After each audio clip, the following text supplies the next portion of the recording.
Good morning everyone, in today's video I'll be covering the only expansion pack that is even more hated by the Dawn of War community than Dawn of War 3. Dawn of War Dark Crusade was released in 2006 and it is to this day universally hailed as one of the worst expansion packs ever created to any game ever. It even overshadowed the controversial Horse Armor DLC that was released earlier in that year by Todd Howard himself. All of that is obviously a joke because I actually liked the Horse Armor DLC. In the last video, we had a almighty rumble in the ice jungle over a hunk of metal junk the size of the Empire State Building. The only difference is that if a freakishly large primate tried to climb this avatar of the machine god made manifest, he would fucking die. Dark Crusade is the third expansion pack to the frankly legendary game Dawn of War, which means that it is just more of the same, right? Wrong! Somewhere during development, Relic Entertainment decided to execute my beloved story-driven campaign like a guardsman asking too many goddamn questions. And instead, we have been awarded with the Conquest mode, which isn't actually half bad. Story! Welcome to Kronus, an unremarkable Imperial colony in the ass end of nowhere. That is to say, it was unremarkable right up to the moment when 7 of the biggest players in the galaxy decided that its unremarkable nature was so goddamn remarkable that millions had to die in the flames of war in order to possess it. But to get the full picture, we have to turn back the clock about 200 years. It is just a normal day in the life of Johnny Nobody. Sorry, Balthus Garback, loyal citizen of the Imperium of Man. The good news is that only 400 people died during today's shift. The bad news is that property is now theft and you are under arrest. Cue today, the rapid response Imperial Guard units have arrived in a timely fashion and they are here to kick ass. Except that I didn't come here to save little Balthus Garback IV from the greater good. They are actually here for the Eldar, who after their actions on Lorn 5 during the Winter Assault expansion has jumped up a few marks on the Imperial shit list. What they don't know is that the Eldar are actually here because Kronus was colonized about 60 gazillion years ago by the Chrome Dome Space Egyptian skeleton people known as the Necrons. And those guys have just been awoken from their 50 bagillion year nap by some human archaeologists who realize that death is a preferable alternative to communism. Better dead than red. However, they aren't the only ones here with a grudge to settle. Going back a mere 10,000 years, the Ultramarines under Big Bobby G beat the absolute shit out of some word bearers here because they are objectively the worst legion in the entire setting. And they are now back to take their vengeance on the planet, I guess. Listen, I didn't make this shit up. To counter the Chaos Marines, we have the Kleptomaniac Marines. That's right, the Blood Ravens have returned and they are here for one thing and one thing only, and that is to steal your shit. Also, they're going to purge the planet, because it wouldn't be a Warhammer story without at least one planet being turned into slag. And last but definitely not least, we have the only faction whose leader I actually cared enough about to remember the name of. The Orks, led by Gorguts Edunter. Having won on Lorn 5, he has now traveled the galaxy in his own personal rock in search of a fight worthy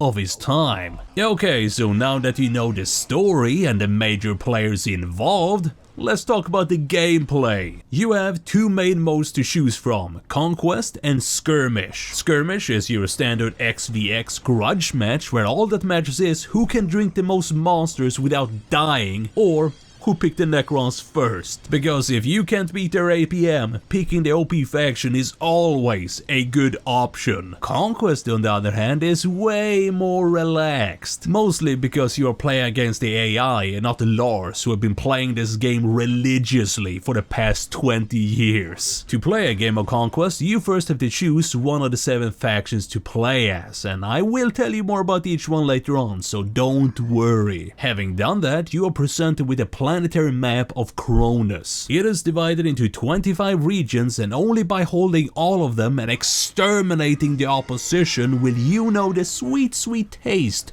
of victory. Each territory on the map offers you two distinct advantages: more requisition points per turn, which you can spend on bolstering your garrisons and building up your honor guard, and special buffs. If you conquer, say, the Ares Badlands for example, you can now move your army 2 times instead of just once. The Vadian Coast, on the other hand, will allow you to start each battle with 1,000 extra requisition points already in the bank, which is completely and utterly busted. Speaking of battles, most of them are simple skirmish matches, but unlike the regular skirmish mode, buildings are persistent, which means they stay forever. Or until someone breaks them. What doesn't stay, however, are the units, which is where the garrison comes in. Now, having 3 squads of guardsmen might not seem like much, but you will definitely be glad to have them if the enemies brought honor guard units of their own. The other kind of match is the special kind. I don't really know what to call them, but they are basically gimmicks. They can be anything from a death match to smash the enemy's base with a massive army you have spawned out of your ass. You probably noticed that each territory had a big number over it. This represents how dug in the enemy currently is. The larger the number over each territory, the harder it will be to take. A rule of thumb that you can follow is that if it's 1 to 5, the enemy will have a single base and you can probably stroll right into the gate, no problem. If it's 6 to 9 or above, they will have 2 bases, which means that you probably want some honor guard units before attacking them. And that goes twice for the enemy's HQs. These maps are much larger than the other maps and have cool mechanics baked into them. The Chaos Legion, for example, have massive blood pillars that kills all of your infantry in a radius around them every 60 seconds. In the Imperial Guard one, you have to deal with airstrikes, artillery barrages and massive minefields. It actually feels like you're attacking a Imperial base. Also, they have a fucking Titan gun. Fire! I won't spoil the rest of them, but they are really good. Which reminds me, I probably should talk about the battles. And I know we are halfway through the video already and that I probably should have started with this part, but my scripts are like Frankenstein's monster. They are grafted together from scraps of text that I write across 3 different platforms. It is not recommended. Don't do things like I do it. It is not a good way to do your work. Okay, so RTS stands for real-time strategy, which means that everything happens in real time, as in right fucking now. The goal is to collect resources, of which there are 2. Most of the time. Sometimes it's just 1 and other times there are 3. More on that later. You have requisition, which you gain from holding capture points, and power, which you gain by building the power source of your choice. With said resources, you now have to build a base, and to do that, you have the builders. These guys can be anything from uncaring, unfeeling machines to 2 little green guys standing on top of each other's shoulders with hammers. OSHA can suck my cloaca. With your base completed, you have to build yourself an army, because anyone with aspirations of intergalactic dominion needs an army of expendable fodder to die in the flames of their ever-growing ambitions. Infantry in this game are kinda different from other RTS games in that they come in squads instead of individual units. Each squad can be equipped with different gear and further expanded with more models. Vehicles, unlike infantry, is always a single entity unit and can be anything from hovercrafts firing missile barrages on your enemies to gigantic walking trash cans, which I love. Not all of what I have just told you is true about every faction, but I'll tell you more about that when I tell you more about them. Oh, and one last thing by the way. If you, for whatever reason, don't want a unit or building anymore, you can simply delete them using the delete key on your keyboard. Just make very sure that you have the right building selected.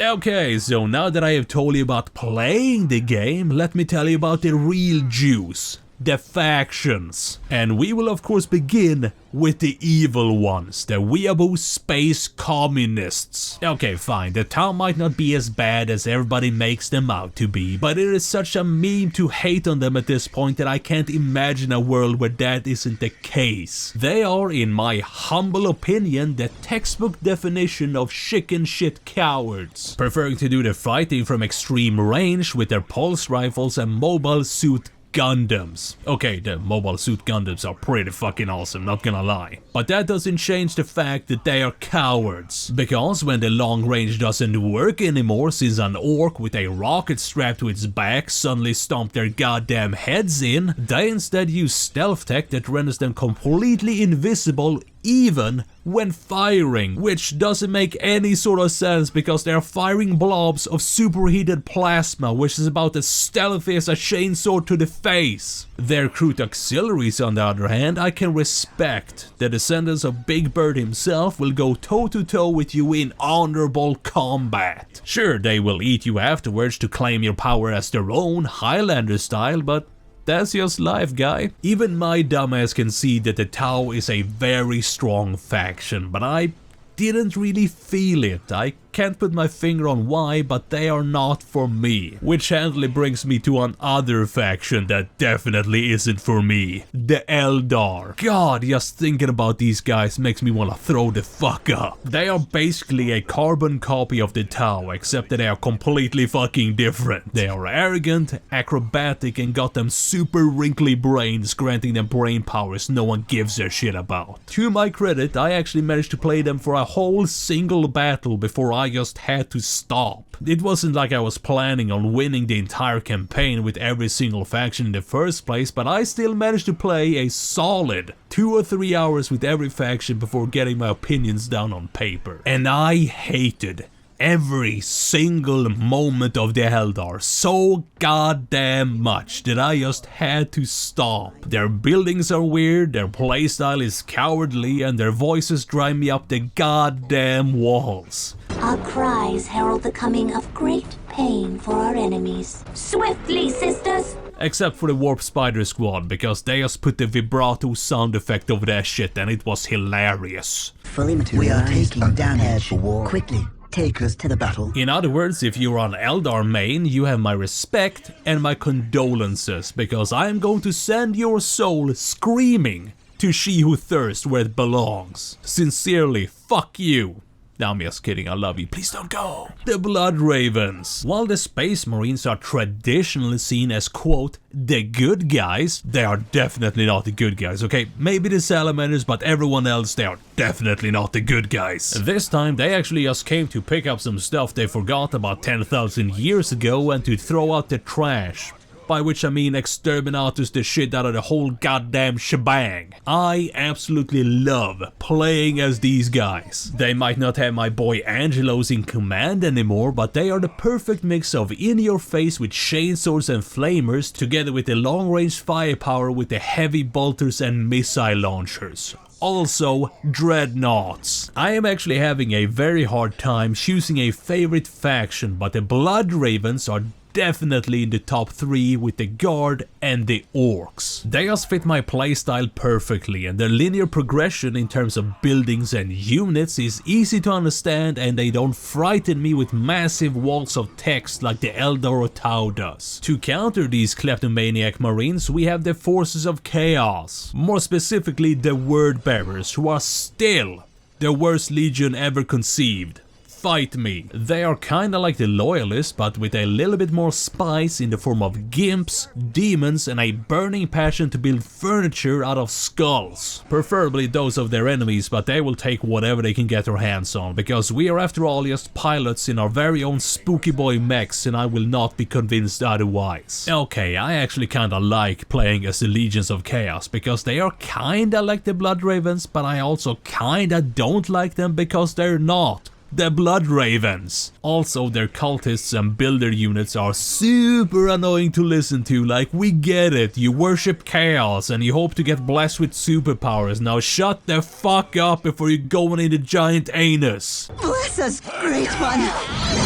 We will serve and in return, grant us the power of the dark. Also, the way they summon their buildings into existence is hilarious to watch. I actually love that shit. That is pretty fucking good. All in all, Chaos are kinda cool, especially with the Khorne Berserkers and the Bloodthirsters, but other than that, they don't quite reach the Blood Ravens level of fun, and thusly they are relegated to the bottom 4 on the faction tier list, just passing the number 1 loser, the Necrons. These Chrome Dome bastards are so unbelievably broken that it is not even funny. And you know me, I am all for a little unbalance for the sake of fun, but the Necrons are a whole other level of busted. Their basic bitch units, busted. Their advanced units, busted. Their lords with correct artifact loadout, mega busted. Their lords with even subpar artifacts loadout, still fucking busted. Their defenses are god tier, and their final HQ upgrade is a slow moving instant win button 15 minutes from now, which would be fine if there wasn't persistent buildings, but since there is, you can just instantly upgrade your HQ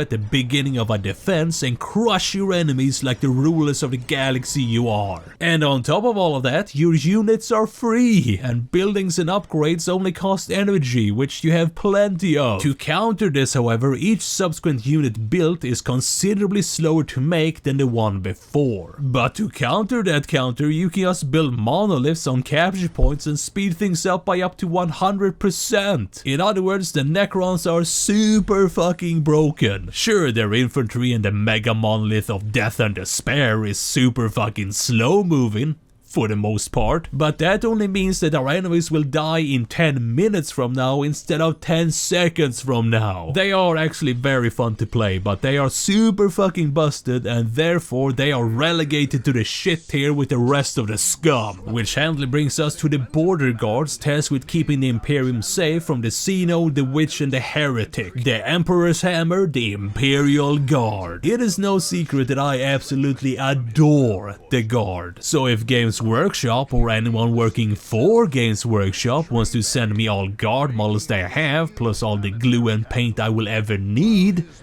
know that I can be bought. The Imperial Guard is probably number 1 on my top 3 list, and that is mostly because of my love of the Baneblade super heavy tank. Yes, the guard squads themselves are fun to use, and so is the Basilisks and the regular Lehman Russ tanks and the Ogrins, but none of them compares with the feeling of unstoppable power you get when you have one of these bad boys smashing their way through the enemy's lines. The only thing I don't like about them is the fact that I can only have one of them at a time, which is completely bogus if you ask me. I do also love the fact that half of the honor guard units for the guard are just more guard squads, which is exactly what I want them to be, because starting with 3 or more guard squads makes getting your economy up and running stupidly trivial. And if you combine that with the gain 1,000 free requisition power from the Vadian coast and the attack twice from the Ares Badlands, you become the definition of Rush B,